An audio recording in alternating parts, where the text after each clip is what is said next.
Hello बच्चों, welcome to NCERT expert. आज हम करेंगे chapter third fibre to fabric. Now let us start this chapter. We will do revision and NCERT solutions of this chapter in one shot. Fibers. What are fibers? Fibers are long, fine and continuous threads or filaments obtained from plants and animals. Fibers are of two types: plant fibers, animal fibers. Animal fibers examples: silk, wool. First, silk. Silk is obtained from the silkworm or caterpillars. The caterpillars spins silk fibers around it and turns into pupa. This covering is known as cocoon. The silk yarn is obtained from cocoon of the silk moth. Sericulture. The rearing of the silkworm for getting silk is called sericulture. Moriculture. It is the cultivation of the mulberry plants. Mulberry को हिंदी में शहतूत बोलते हैं. Wool. It is obtained from sheep, yak, goat, camel, llama and alpaca. The process of making wool involves the following processes. First, shearing. The fleece of the sheep is removed from its body. This process is shearing. Scouring. The sheared skin with hair is thoroughly washed in tanks to remove dirt, grease and dust particles. Third is sorting. The cleaned hair is sent to a factory where hair of different textures are sorted out.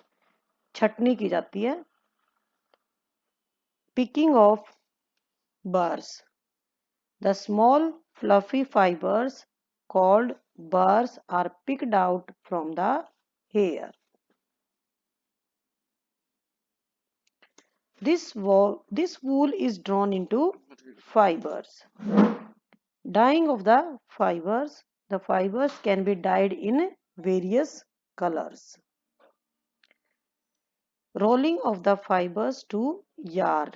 The fibers are straightened, combed and rolled into yarn. This yarn is used to make woolen clothes.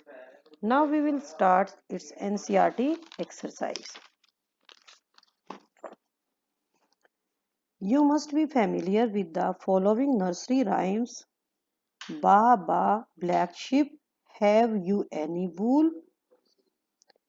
Mary had a little lamb whose fleece was white as snow. Answer the following. A part. Which parts of the black sheep have wool? इसका answer लिखें आप. Hair of the sheep. B part. What is meant by white fleece of the lamb? It means white colored hair of lamb. Question 2. The silkworm is a caterpillar, a larva. Choose the correct option. तो answer होगा इसका third. The silkworm is both A and B, that is caterpillar and larva. Which of the following does not yield wool? Yak, camel, goat, woolly dog. Its answer will be woolly dog. Question 4. What is meant by the following terms? First is rearing. Breeding or raising animals like sheep, goat or llamas for wool is known as rearing. Second, shearing. Removal of the fleece from the body of a sheep is shearing. Third, sericulture. Rearing of the silkworm to get silk is sericulture. Fifth, given below is a sequence of the steps in the processing of wool. Which are the missing steps? Add them. Shearing. Shearing के बाद आएगा scouring. उसके बाद है sorting. Sorting के बाद आएगा picking of burrs, dyeing of fibers and rolling the fibers to form yarn. Sixth, Make sketches of the two stages in the life history of the silk moth which are directly related to the production of the silk. The two stages are caterpillar and pupa with developing moth. These two stages in the life history of the silk moth are directly related to the production of the silk. और ये sketches दे रखे हैं, leaf दिखा रखी है mulberry leaf और इसके ऊपर ये कैटरपिलर दिखा रखा है और सेकंड पार्ट है इसका प्यूपा, इसके अंदर मोथ की डेवलपमेंट हो रही है. Now question number 7. Out of the following, which are the two terms related to the silk production? Sericulture, floriculture, moriculture, apiculture and silviculture. Answer होगा इसका, आप लिखो sericulture and moriculture. Match the words of the column 1 with those given in column 2. Scouring, ये हो जाएगा cleaning the sheared skin. Mulberry leaves, what are these? These are the food of the silkworm. Yak, yak is a wool yielding animal. Cocoon yields silk fibers. NCERT solutions का last question अब करेंगे, 9th question करेंगे. ये आप book में ही fill up कर सकते हैं इस क्वेश्चन को. Given below is a crossword puzzle. Based on this lesson, use hints to fill in the blank spaces with letters that complete the words. First है down, thorough washing, इसको लिखेंगे आप scour, SCOUR, 1D के आगे. Second है animal fibre, 2D के नीचे लिखेंगे आप silk, SILK. Third long thread like structure, इसको लिखेंगे आप 3D के साथ में फाइबर, ऊपर से नीचे तक, FIBRE. 5 कॉलम्स हैं तो 5 आप अल्फाबेट्स इसके अंदर भर देंगे. अब करेंगे अक्रॉस, कीप्स वार्म, इसको भरेंगे आप वूल, WOOL. इसके अंदर 4 ब्लैंक्स हैं तो 4 आप वूल के अल्फाबेट्स हो जाएंगे.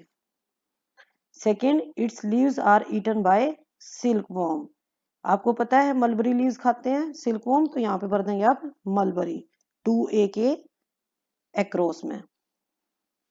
थर्ड है hatches from egg of moth, तो क्या हैच करता है मोथ के एग में से? कैटरपिलर. इसमें ब्लैंक्स दे रखे हैं ये और यहाँ पे आप भर देंगे 3A से शुरू करेंगे, C से और लास्ट तक इसको कैटरपिलर तक भर देंगे. इसमें क्वेश्चन दे रखा है कि Paheli wants to know the maximum length of the continuous silk thread that can be obtained from a cocoon. Paheli जानना चाहती है कि कोकून से, एक कोकून से कितना लंबा धागा मिलता है. आपको जानकर बहुत ही सरप्राइज होगा कि एक कोकून हमें 900 मीटर सिल्क थ्रेड देता है.